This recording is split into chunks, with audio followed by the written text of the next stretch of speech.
नमस्कार, स्वागत आहे आपल्या नवीन रेसिपी मध्ये। तर आज आपण पाहणार आहोत गवारीच्या शेंगाची सुक्की भाजी कशी बनवायची ते। येथे मी गवार साफ करून आणि स्वच्छ धुवून घेतलेली आहे। त्याच्यासाठी काय काय साहित्य घेतले ते पाहूया। खोबऱ्याचे काप घेतले जवळपास अर्धी वाटी, शेंगदाणे घेतलेले आहेत अर्धी वाटी, लसूण घेतलेला आहे तो पण कट केलेला आहे, 8-9 लसूण पाकळ्या आहे तो कट केलेला आहे, कोथिंबीर घेतली आहे ती पण कट केलेली आहे। गॅस ऑन केलेला आहे, कढई ठेवलेली आहे। सर्वप्रथम आपण शेंगदाणे आणि खोबरे भाजून घेणार आहोत। खोबऱ्याचे काप, अर्धा चमचाभर तेल,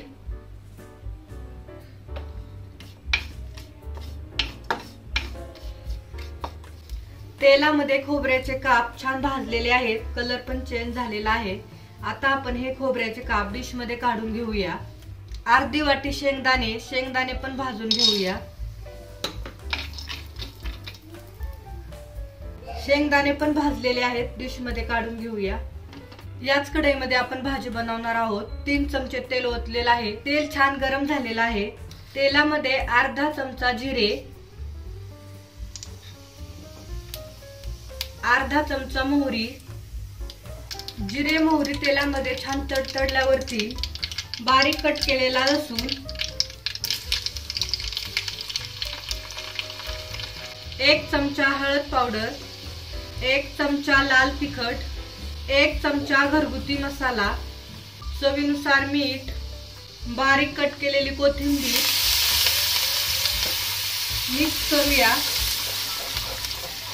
आपण जी गवार साफ करून घेतलेली ती टाकूया।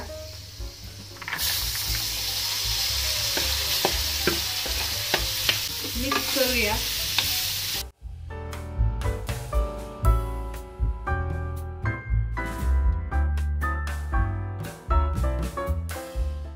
गवार शिजण्यासाठी अर्धा ग्लास पाणी। गॅसच्या मीडियम फ्लेम वरती आपण 5 मिनिटे ही गवार शिजून घेणार आहोत। झाकण ठेवते। गवार शिजते तोपर्यंत आपण मसाला बारीक करून घेऊया। खोबऱ्याचे काप भाजलेले, शेंगदाणे भाजलेले, हे जास्त बारीक करायचं नाही, आपल्याला जाडसरच मिक्सर मधून बारीक करून घ्यायचे आहे। हे पहा, अशा प्रकारे आपल्याला हे बारीक करून घ्यायचे आहे। खूप बारीक पण नाही आणि खूप जाडसर पण नाही, अशा प्रकारे घ्यायचं बारीक करून। हे 5 मिनिटे झालेले आहेत, झाकण काढूया। गवारीची भाजी आपली शिजत आलेली आहे। आता आपण याच्यामध्ये शेंगदाणे आणि खोबऱ्याचं वाटण जे केलेलं आहे ते टाकूया।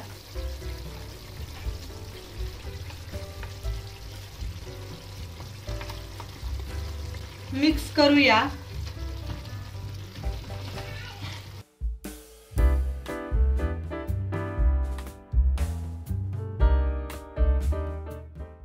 आणखीन आपण 5 मिनिटं ठेवणार आहोत, म्हणजे आपली गवारीची भाजी छान अशी शिजेल। झाकण ठेवते। 5 मिनिटं झालेले आहेत। आपण गवारची भाजी शिजली का नाही ते पाहूया या काट्याच्या चमच्याने। पाहू शकता छान अशी आपली गवार शिजलेली आहे। भाजीला कलर पण खूप छान आलेला आहे आणि सगळा मसाला गवारीच्या भाजीला व्यवस्थित लागलेला आहे। गॅस बंद करूया। थोडीशी कोथिंबीर टाकूया बारीक कट केलेली। ही भाजी तुम्ही भाकरी सोबत, चपाती सोबत किंवा भातासोबत पण तोंडी लावू शकता। खूप छान लागते आणि खूप टेस्टी होते। हा व्हिडिओ आवडला असेल तर लाईक करा, शेअर करा आणि आपल्या चॅनलला नक्की सबस्क्राईब करा। थँक्यू।